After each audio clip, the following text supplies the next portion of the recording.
Oh, eto isa pa rin kupal.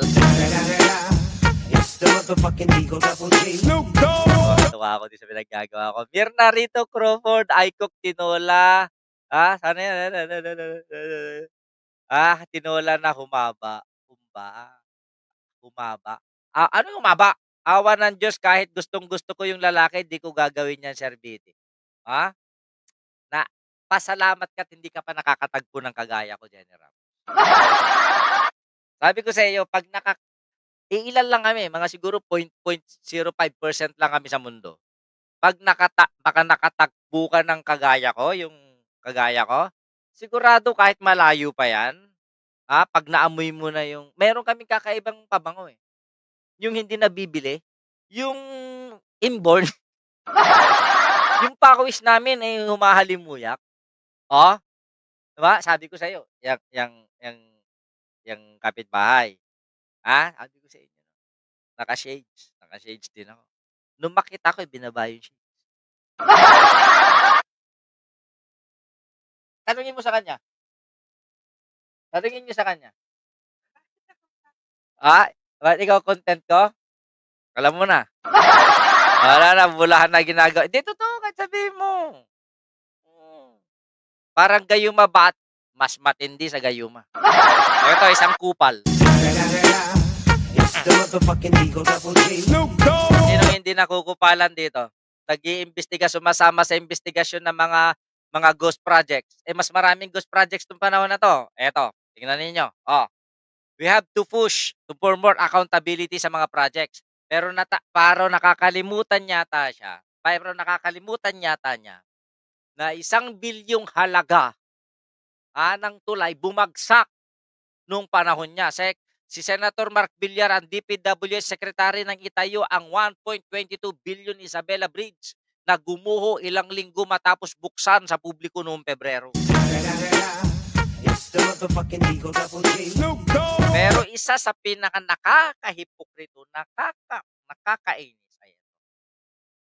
Kasi po sa karanasan ko bilang Secretary ng Public Works, napaka-importante po ang master planning sa flood control. Kasi pwede. Asan ngayon yung master plan nila? Bakit ayaw niyang ipakita?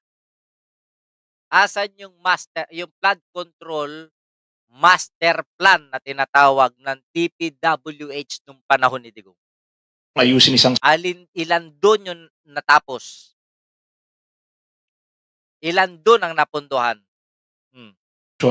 At bibilis yung daloy ng tubig, pero pagdating sa ibang section na walang flood control, maiipon yung tubig, mas lalala yung baha sa ibang areas. So, napaka-importante po na magkaroon tayo at suportahan natin ang mga master plan flood control projects. And there are master plan. Bakit hindi nila ginawa? Bakit hindi na-resolba ang pagbaha nung panahon nila? I'm aware, may mga master plan talaga sa DPWH. Some of them are foreign funded master plan, some of them are each floodwater basin na may master plan. So, importante po para sa akin, yung pondo ng taong bayan ay dapat nakatutok sa mga master plan projects ng DPWH. Asan nga? Ang tanong ko rito, ito napaka-hipokritong politiko nito eh. Ngayong investigasyon, nagsasalita ka. Pero nung tumumba yung tulay na pinagawa nyo ni Digong sa Isabela, tameme ka. Asan yung 52 billion? Asan yung master plan nun? Asan yung plano? Asan yung mga projects? Bakit binabaha pa rin ng Davao?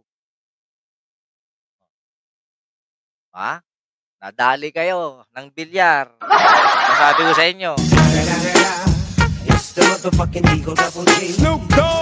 Sabi dito, sa dami ng presidente dumaan hanggang ngayon, walang matinong flood control kasi puro sila kurakot. Tanong ko ulit sa inyo, sinong presidente? Magmula nung kay Cory Cory sa mga hanggang ngayon. Sinong presidente? Kasi si Apo Lakay, alam nyo yan. Nambibitay yan. Di ba? Ng mga kurap. Ngayon, sa lahat ng mga presidente, mula kay Cory hanggang kay Digong, hanggang kay BBM, sinong presidente ang may lakas na loob na bumangga sa mga kontratista? Si Digong.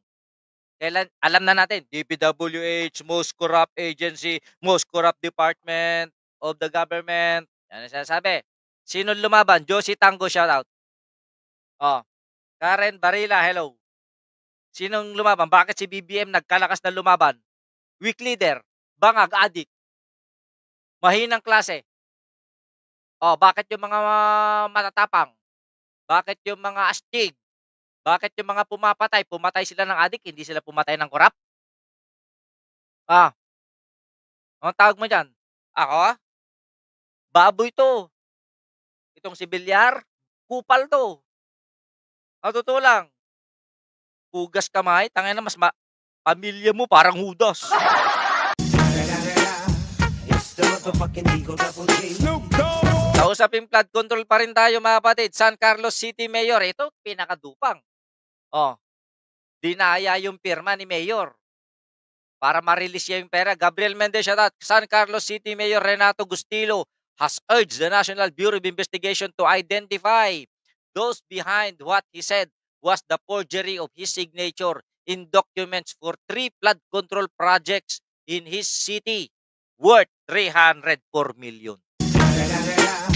It's the motherfucking Eagle Double G. Eh, kung sino man ang gumawa sana nito, sana mahuli. Baka naman mayor, pirma mo rin lang, tinatanggi mo rin lang yan. Kaya tanong ko lang yun. Si Digong mismo naging most high official sa buong bansa. Sabi dito, noong 2017, water concessionaire at public works yan. Yan ang dinupang ng bilyar sa mga Pilipino. Okay. O larga, dito